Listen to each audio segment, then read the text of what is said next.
time, as you see, we are waiting tomorrow's non-farm payrolls report. Stock's not really being dragged down by today's initial jobless claims report, given that that was expected. Speaking on the Today Show this morning, Fed Bank of Minneapolis President Neil Kashkari spoke about tomorrow's jobs report, saying, quote, the unemployment number will probably be something like 16 or 17%. I think the real number is probably around 23 or 24%. It's devastating. He added that the economic recovery will be long and gradual. Joining us now to discuss the jobs picture, Joseph Minarik, Chief Public Policy Economist at the Conference Board and a former OMB Chief Economist during the Clinton administration. Patrick, thanks for joining. This was pretty much a forced unemployment situation, but we had a story yesterday, it'll be the cover of Bloomberg Business Week, suggesting that many of these temporary job cuts will turn into permanent job losses. What does your analysis show? That is certainly possible. One of the fears that we have right now is that businesses that are disrupted in the short term will not survive for the long term.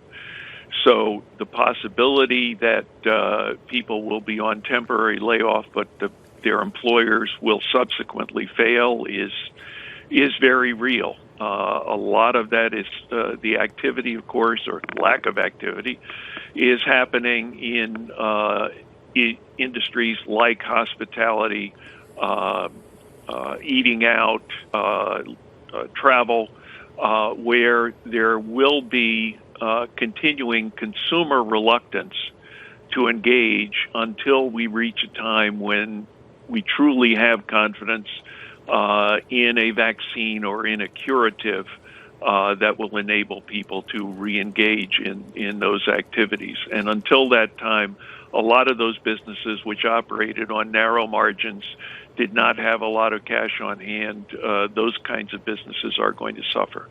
Who needs to be thinking about solutions longer term, Joseph? We obviously know that we're going to see something like a fifth of the population out of work tomorrow, and it's disproportionately affecting minorities and the poorer echelons of society, right? Now, the Fed and the Treasury are doing their best, I guess, to try and get some money out there and keep businesses and so on intact. But what other policy solutions could we come up with? We're looking at issues now collectively. One of the decisions that was made the first time around, and let's face it, action was taken very quickly by Washington standards, and action was quite bold in terms of the amount of money that was involved. But that having been said, the decision was to try to keep people on the payrolls of smaller businesses. We're looking at many small businesses that are affected. If you look at the population of businesses that has 100,000 employees or less, or pardon me, 1,000 employees or less, you're looking at 5,500,000 businesses.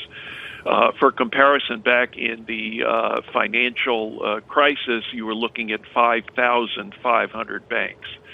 So we're looking at 1,000 times the problem in terms of the number of entities that have got to be dealt with.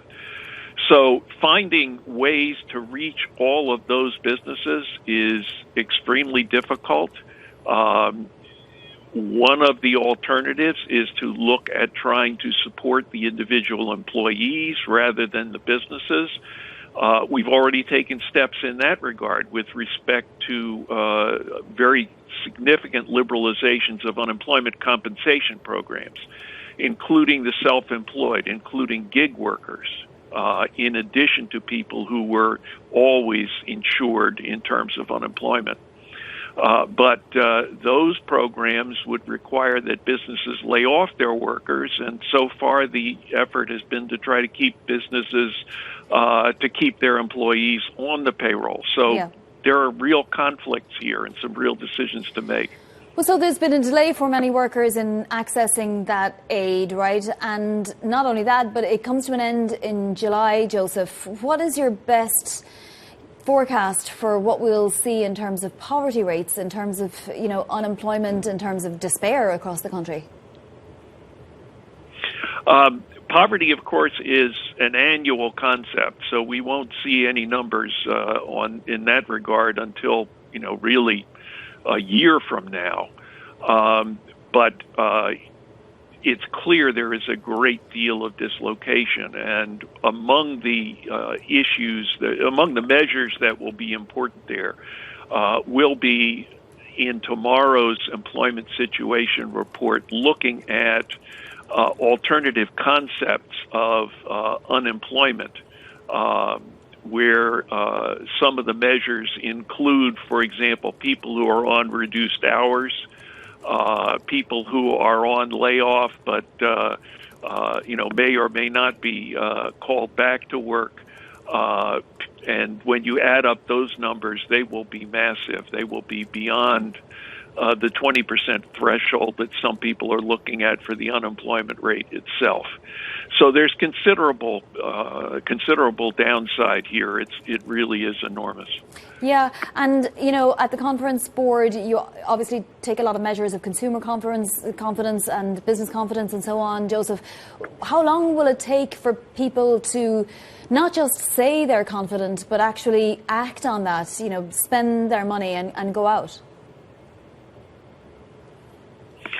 That's going to take probably a good deal of time. The confidence measures, ironically, will probably show a little bit of a bounce because both business and consumer confidence in the current situation is virtually at zero.